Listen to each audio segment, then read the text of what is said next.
The word power is fascinating, and this video is for those who wants to be powerful. So I suggest if for any reason you clicked on this video, stick with me till the end because nothing is coincidence.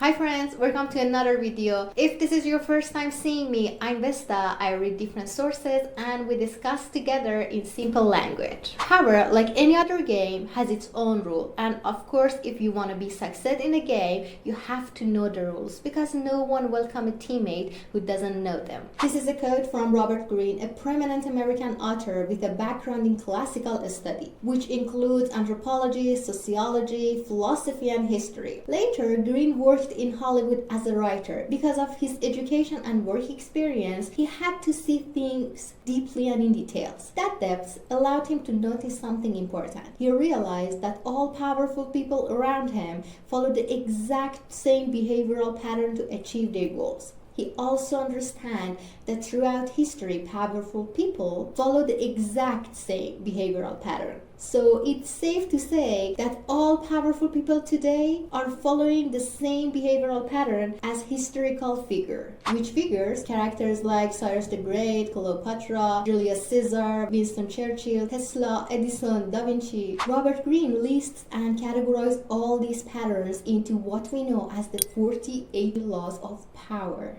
Throughout these, you know the reason behind all their success, failures, gains, and losses. And actually you understand how history was shaped by their decisions. Now, talking about these prominent historical figures might make you think this content isn't for me. But in the 48 laws, you'll read everything from the most basic laws of power to the strangest and most complex one that might suit top politicians. For example, one part of the book says, always speak right amount, neither more nor less. Speaking too little or staying silent makes people suspicious. Ever been in a group where someone just listens? Instantly, a feeling of unease arises. Why isn't he talking? Why don't we know about him? Is he afraid to reveal something? Is he just listening to use our word later? And 1,000 other what ifs. On the other hand, is me. If you're a talkative person, you know that oversharing can make you give away irrelevant information and put yourself in situations where that info can backfire, and that's not good.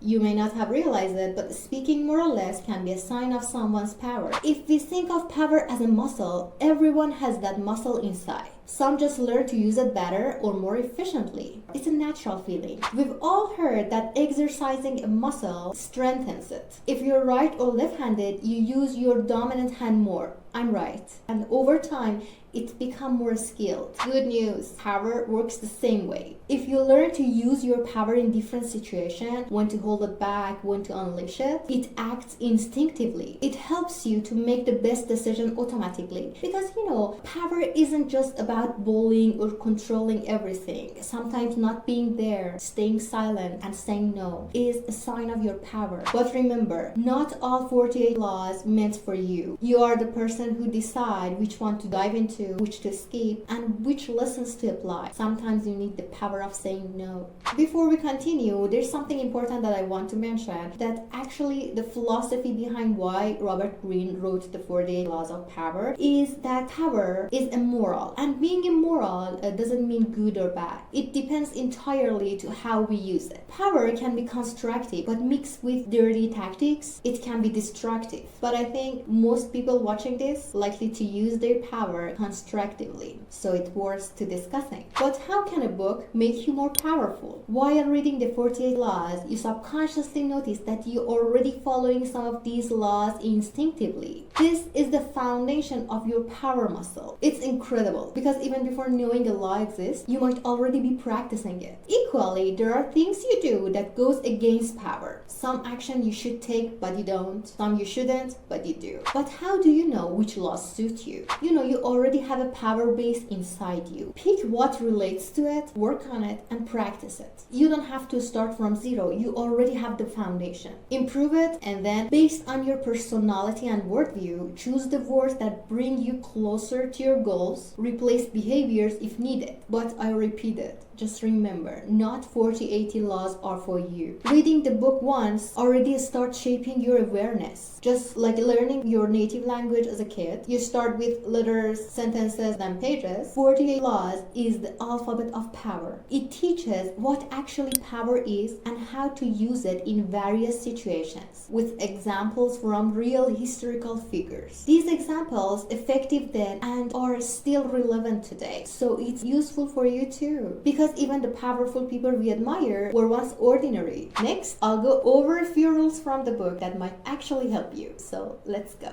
Law 10. Avoid the unlucky and unhappy. Negative people infect you like disease. You eventually become like them. Law 16. Absence increases respect and honor. Sometimes step back from social circles. Your absence makes people miss you, raising your value. Law 30. Make accomplishments seem effortless. When you talk about hard work, others focus on, I couldn't do that, not your struggles. You disarm their insecurities by appearing effortless. Law 31. Control options. Make others play your game while thinking they choose freely. Law 34. Master your style. Act regal and people treat you with respect. Show boundaries and others will respect them. Law 40. Avoid free lunches. Anything free may have hidden costs. Some people exploit this to manipulate you. Law 45. Free change, but don't create sudden disruptions. Sudden changes shock people and make you a target of blame. Gradual improvement works better. Law 47. Know when to stop. Even victory can be dangerous. Pride may push you to overreach and risk your achievements. Rest, reflect, and plan your next steps. Thank you for watching this far, but remember, your existence is a miracle.